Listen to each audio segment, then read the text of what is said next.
Pasuria e miliarderëve po rritet tani 3 herë më shpejt se mesatarja e 5 viteve të fundit. Ndërkohë 1 në 4 persona në botë ka vështirësi për të pasur qasje të rregullt në ushqim.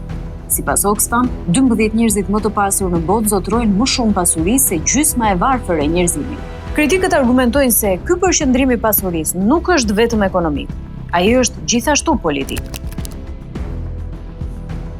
World Value Survey, i cili ka mbledhur të dhëna nga rreth 400.000 njerëz në mbi 110 vende, për të kuptuar se si vlerat dhe besimet e njerëzve formësojnë sjelljen e tyre dhe ndikojnë në ndryshimet shoqërore, zbuloi se gati gjysma e të anketuarve besojnë se të pasurit i blejnë zgjedhjet në vendet e tyre.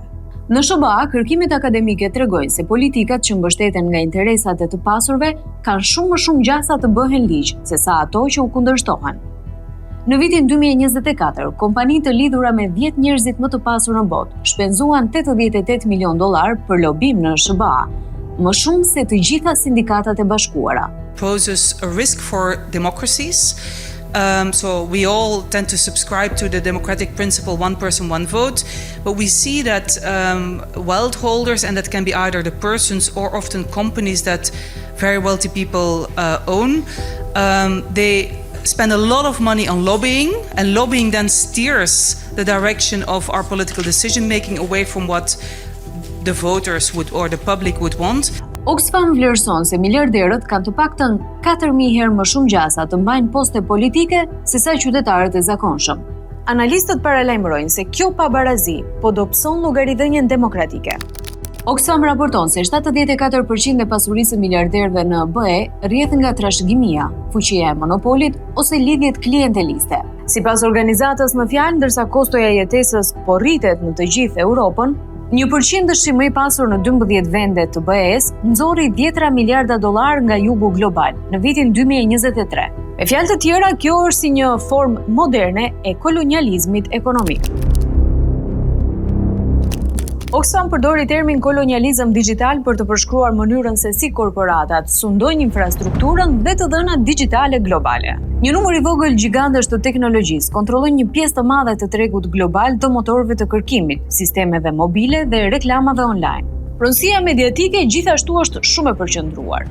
Shumë nga organizatat më të mëdha mediatike në botë janë të zotëruara ose të kontrolluara nga miliarderë. 7 nga 10 kompanitë më të mëdha mediatike në botë janë në pronësi të miliarderëve. Figura të tilla si Rupert Murdoch, Jeff Bezos dhe Elon Musk kontrollojnë ose kanë blerë platforma kryesore që formësojnë diskursin global.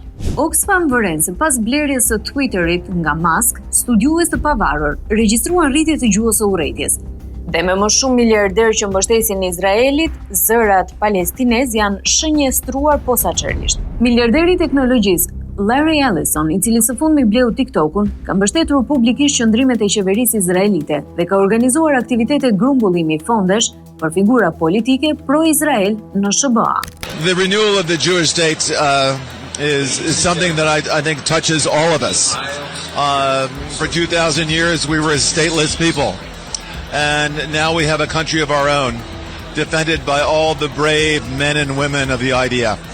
So anything we can do to support them who, devote their lives for preserving the state of Israel, keeping the people safe, and allowing our state to continue in sometimes in very, very difficult situations. Magnati i mediave Rupert Murdoch ka mbikëqyrur media që amplifikojnë narrativat e qeverisë izraelite dhe zbutin qendresën palestineze.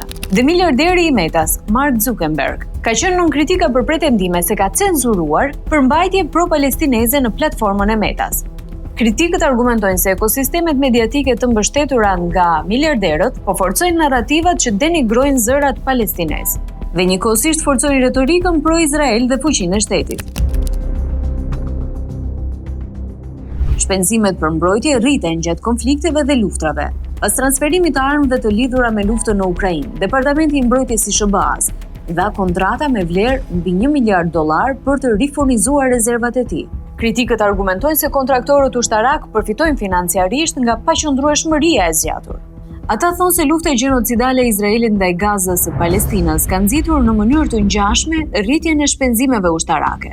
Ata gjithashtu paralajmërojnë se ekonomitë e luftës shumë shpesh zgjerojnë pushtetin ekzekutiv dhe dobësojnë mbikëqyrjen demokratike. Ulëmtimet e mbështetura nga Oxfam sugjerojnë se individët më të pasur prodhojnë emetime karboni shumë më të larta se mesatarja globale, shumica e të cilave lidhen me investime. Në COP28, 10 miliarder ishin delegatë të regjistruar, përfshirë figura të lidhura me industrinë e karburanteve fosile. Sipas studimit të Oxfam, miliarderi mesatar emeton rreth 3 milion ton karbon në vit përmes investimeve dhe stilit të jetesës. Kjo është 1 milion herë më shumë gjurmë karboni se dikujt që bën pjesë në 90% më të varfër globalisht. Aktivistët thonë se kjo krijon një konflikt të rrezikshëm midis drejtësisë klimatike dhe pasurisë së përqendruar. Analistët argumentojnë se pasuria ekstreme nuk deformon vetëm tregjet. Ajo gjithashtu deformon demokracinë. Pyetja tani është nëse sistemet politike mund të mbeten demokratike kur fuqia ekonomike është kaq e përqendruar.